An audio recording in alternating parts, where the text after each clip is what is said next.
Hey y'all, you want to cut a wig? Sounds like a good time to me.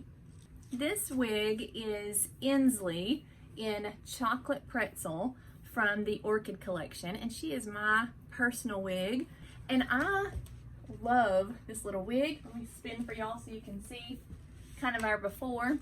And we are gonna thin her out a little bit. I have a lot of people come in with hair loss, and so when you get a wig that has this much hair on it, it can be overwhelming to a lot of people. This one just seems a little bulky to me here at the bottom, so let's thin it and see if we can make it better. All right, so the first thing I'm gonna do is I have some barrettes, because rule number one, actually, this is rule number two. I'll tell you rule number one in just 1 second. Rule number two is I never thin on the top layer, just because I'm afraid the hairs might just kind of stick out like the flying nun or something weird like that. So I always come underneath. If I'm gonna thin one, I just pull this out of the way. It would help if I had gotten all my tangles out to begin with. I've been wearing this one today. Okay, so this is our non-touchable layer. There we go. I really think this part here is just fine. I think the bulk of it is down here where these curls are. Rule number one, the most important rule. You're gonna need special scissors. These are thinning shears. For all my hairdressers are probably falling over because I'm sure they may not be called thinning shears, but that's what I call them, thinning shears. You can get them from Sally's. I think this one came in a kit from Amazon. The thing is, the number one thing, you do not want regular scissors. They have to look like this with the little teeth, because that's gonna just take out the bulk and thin without cutting chunks of your wig. It's gonna look scary, but easy to do. So the rule number one is, if you get these in a kit, you're gonna get regular shears and thinning shears. I put my regular shears in the little case,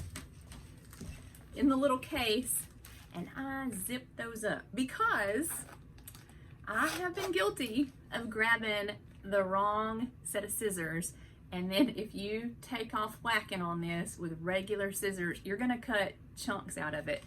All right, so I'm gonna go just small little pieces, and we're not gonna do the whole thing. I'm just gonna give you an idea.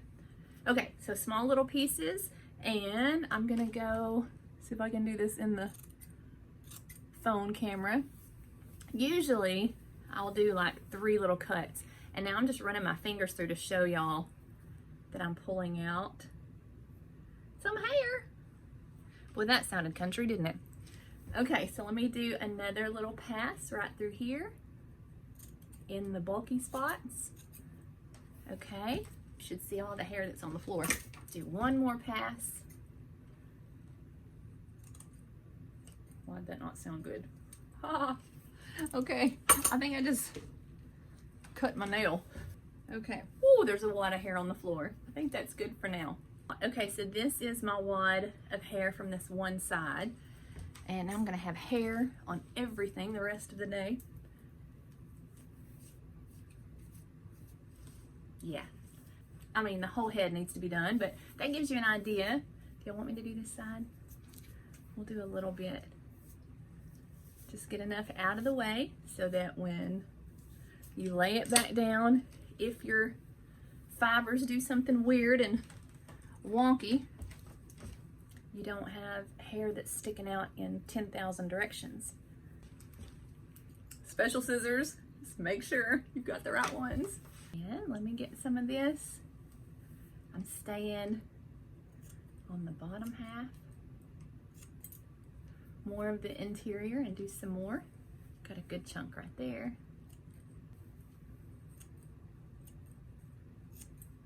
Okay, now there is a trick that I have learned, and it doesn't hurt anything to go ahead and do it.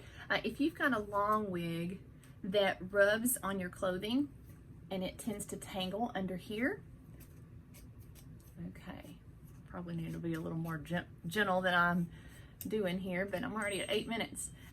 You can come underneath the part that rubs on your neck and on your clothing, and you can also just layer or thin a little section there underneath. And in theory, that keeps it from tangling as much because you have all different lengths of fibers under there. If they're all one length, they kind of tend to wad together. And I'm all about whatever I can do to help with tangles. Now, you would not be doing this in your phone camera. You would do this in the actual mirror. There we go. It sounds so scary. That was a lot. This is what I got. I'll remove this much hair, brush it out, and see if y'all can tell a difference. This can also make you feel a little more comfortable in your wig. Look at that. See what a difference that made? If you've gone through hair loss at all or thinning, then like I was saying, if you put on one of these that has even more so hair than what you used to have, it can be shell-shocking, you know?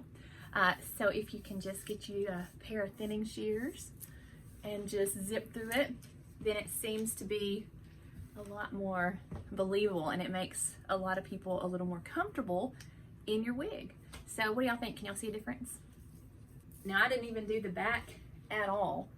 So, I mean, we could do all the way around, but just to give you an idea that you can make them your own, and just a little thinning shears can make all the difference. Okay? Hope that helped. Bye, y'all.